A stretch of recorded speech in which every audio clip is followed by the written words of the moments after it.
com Vampeta. Vampeta pra Cláudia, já tá no pé. Se for pro gol, me chama que eu vou. Se for pro gol, me chama que eu vou. Mira o Fabrício vai para campo de ataque, levando o Corinthians. Ricardinho vai pro comando, Gil vai também. Renato tá mais perto, ele deu pra Ricardinho. Dominou, pisou, que golaço!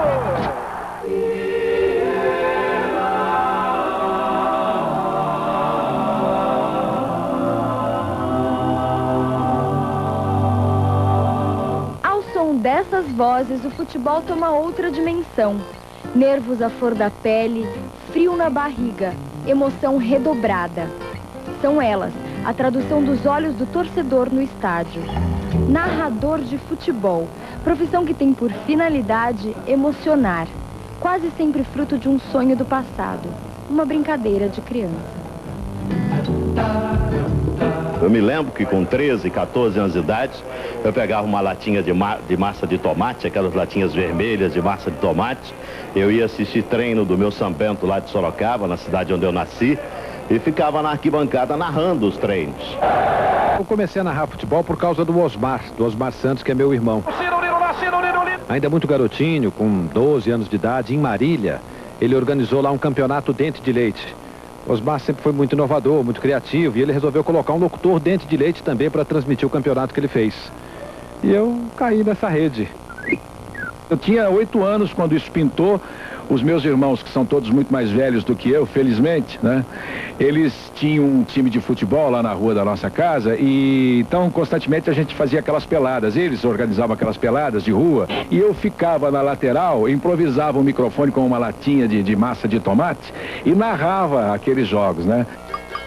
Eu tive um grande ícone, né? Que eu segui, que foi o locutor no qual eu me espelhei, que Fiore Giliotti. Falta contra a Alemanha Oriental, torcida brasileira. Eu, por exemplo, iniciei com o famoso joguinho de botão, procurando imitar o meu ídolo.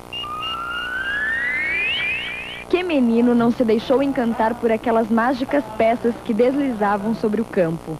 Se o jogo de botão não tem fama de revelar craques dentro das 4 linhas, ali, nas cabines, tem muito titular formado nessa categoria. Bola macia, gostosa, pedindo me chuta, me chuta, me chuta. Sempre tive na vida 2 grandes paixões, que foram o rádio, em primeiro lugar, e o futebol.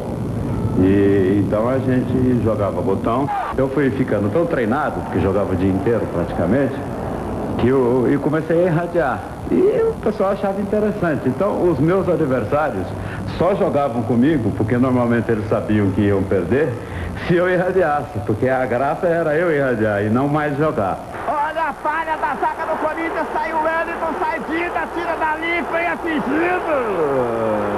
Nem os 39 anos de carreira tiraram a singela graça do jogo de botão para José Silvério, hoje narrador principal da Rádio Bandeirantes de São Paulo.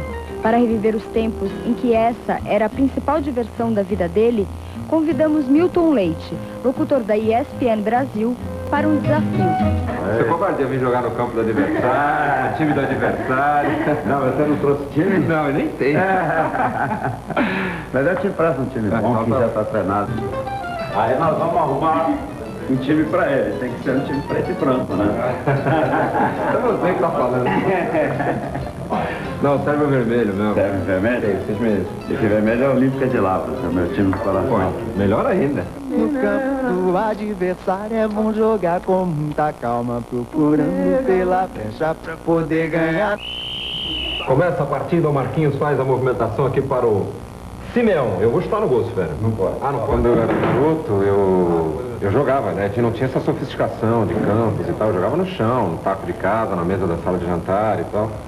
Então o futebol de botão fez parte da minha iniciação. E como eu era, e sempre sou ainda, um ouvinte de rádio, né? Então, na verdade, as minhas narrações eram narrações dos locutores da época do rádio, né? Então eu transmitia os meus próprios jogos, meus jogos contra os amigos e tal. Luba Canarcelli pelo time da Fiorentina. Faz a volta pelo lado direito do campo, soltou para Bruno. Bruno tenta no campo de ataque, passa errado, chega para fazer o corte. Marquinhos domina pelo time da Olímpica. E o Marquinhos domina, ele está jogando aqui pela direita, mas já adiantou demais a bola, vai ficar complicado. Ele vai lá primeiro. Aí Pucci sai do gol, faz a defesa e repõe no lado esquerdo para a chegada de Malute. Malute tenta passar o ataque, rola para Rui Costa. Rui Costa domina, devolve para Malute. Na tabela com Rui Costa, ajeitou, vai bater pro gol. Preparou, ajeitou, correu, bateu Rui Costa, espalma Pelé. O chão vai tremer, garotinho. O chão vai tremer, garotinho. Até Osmar Santos confessou sua paixão pelo botão, o que não significa que ele fosse bom nisso.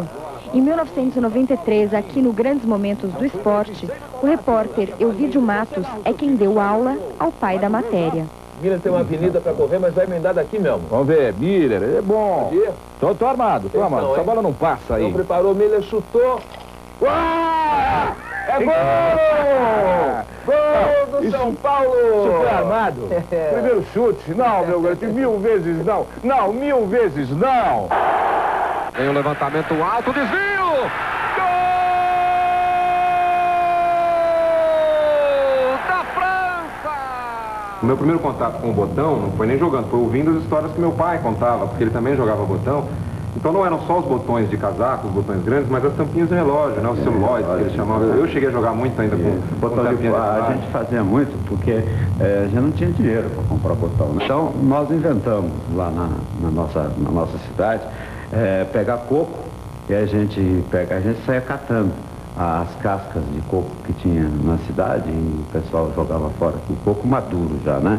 E com esse coco você fazia os botões, que ficavam muito bons. Lá vai Pelé movimentando a bola para o Paulão. Paulão abre na esquerda com o Expedito. Nem o Expedito. Ih, errou. Bateu no seu, bateu, né? Entregou de presente para Adimaldo. Domina pela meia direita. Ajeitou, pode bater pro gol. Ajeita um pouco mais. Vai lá, agora pro gol. Vai bater de bola. Bateu, é gol. Gol da Fiorentina. Intervalo de partida, 1 para o Botafogo, 0 para o São Paulo. Paulo Soares, ex-locutor de rádio, hoje na ESPN Brasil, teve um começo de carreira diferente, mas tão emocionante quanto o de Milton e Silvério. O interesse pelo futebol surgiu da amizade com uma corintiana fanática que se mudou do Brasil no final dos anos 70. Ao então companheiro de ginásio, incumbiu a tarefa de deixá-la informada sobre as notícias do Timão. Aí comecei a passar na banca de jornal, para comprar jornal. E no começo me esforçava muito para ler, para entender o que estava ali. Eu não conhecia as figuras, e não conhecia o mundo do futebol, do esporte, assim, né? E comecei a ouvir rádio. Deixa eu ver se no rádio tem alguma coisa, o jornal pode ser mexado, de repente o rádio é mais legal, né? Aí comecei a descobrir a Jovem Pan, descobri o Jornal de Esportes, que é um jornal que eles têm até hoje diário ao meio-dia, né? E aquilo lá me picou. É o líder do Campeonato Paulista, Gustavo Neri, França, parou na área. Beleza, como ele gosta, gol! E comecei a escrever, comecei a falar, comecei a ir em jogo, comecei a ouvir, comecei a me interessar pelos locutores. Aí eu virei macaco de auditório. Então eu ia ao estádio de futebol só para ver os locutores. Em algumas épocas a gente tinha futebol à tarde, quarta tarde, quinta tarde. Então eu pegava meu ônibus, meu gravadorzinho, ou minha mãe me levava, eu ia de lotação, ia pro estádio e ficava lá num cantinho narrando no meu gravador. A gente estudava no Equipe. O Equipe é um colégio muito legal. A gente criou lá uma rádio, que era a Rádio Equipe. E quando a gente tinha os nossos campeonatos internos, a gente transmitia. 25 anos depois, lá está ele, no mesmo colégio onde brincava com aquilo que viria a ser sua profissão. Tomado pelo saudosismo, Paulo Soares novamente irradiou um jogo entre alunos. Na sua voz, os personagens de hoje foram substituídos pelos amigos de infância. Bate o tiro de meta o Raul. Raul toca pelo lado esquerdo. Atenção, Chaninha tenta. Bate no Zarolho. Outra vez Chaninha. Chaninha prende a bola. Chega bem. Fromer põe a bola para fora. Nando Ruivo está colocado para a cobrança do lateral. Rádio Equipe transmitindo o jogo. E o Serginho Groisman já deu um alô para a galera. Centro Cultural Equipe traz nesta sexta-feira Gilberto Gil no Equipe. Era um mundo muito apaixonante, muito criativo e muito ilusório. Era realmente uma coisa fantástica. É como se fosse um mundo de faz de conta. Tentou dominar o Gil pro Ricardinho. Tá livre, vem a batida, desvio pra fora. O Luciano bateu, olha o gol! Na lateral de área, David vem por dentro, ele cruzou, David bateu, é gol! Ih, que golaço! invadir um jogo como se eu estivesse brincando, como se eu estivesse irradiando para mim. Ali é como se eu fosse o que eu gostaria de ter sido sempre na vida. Se eu irradiasse futebol o dia inteiro e se eu tivesse condição física para aguentar, eu seria um cara permanentemente feliz.